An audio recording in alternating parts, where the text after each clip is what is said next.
So those of us journalists who cover beats like government and even into business now, we often try to get information from as many sources as possible, including some who don't want their names on the story. I'm talking about anonymous information, but there's also information that gets fed to us in the form of what we now call leaks. It seems like there's an awful lot of that these days. Just this week, somebody got Trump's 2005 tax return.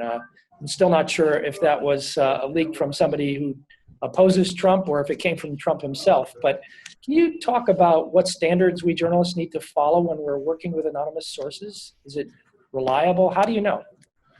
Well, at the AP, we have some rules about anonymity.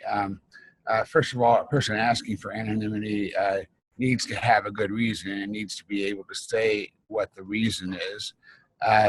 And we do not use anonymity for opinion or slamming somebody. We want it only for facts. The reporter has to know that the anonymous source is knowledgeable about what he or she is talking about. And for most stories, we need two anonymous sources who are not in the same information bubble telling us the same thing before we'll go with it.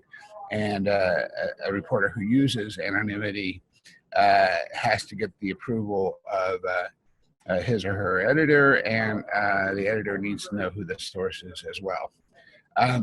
So this is, and in every case, the reporters are supposed to push back against the person requesting anonymity. Now, to what you alluded to, the sort of the spread, the cancer of anonymity that's in our news ecosystem now.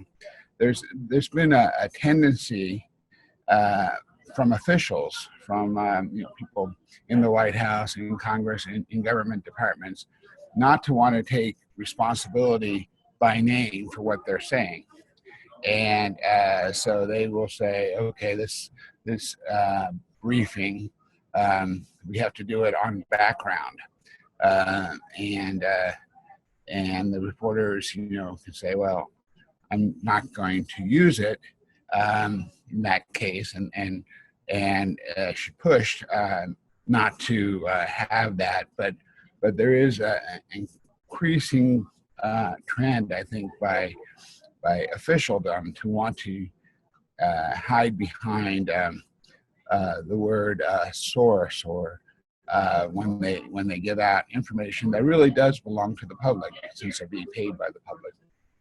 I feel like in some ways people have gotten good, people meaning those in government and business and other places have gotten good at gaming the system. They know if they drop a piece of information into the pipeline anonymously that they can achieve some end result. And I think we all as journalists need to be on the lookout for why that's happening and when it's happening.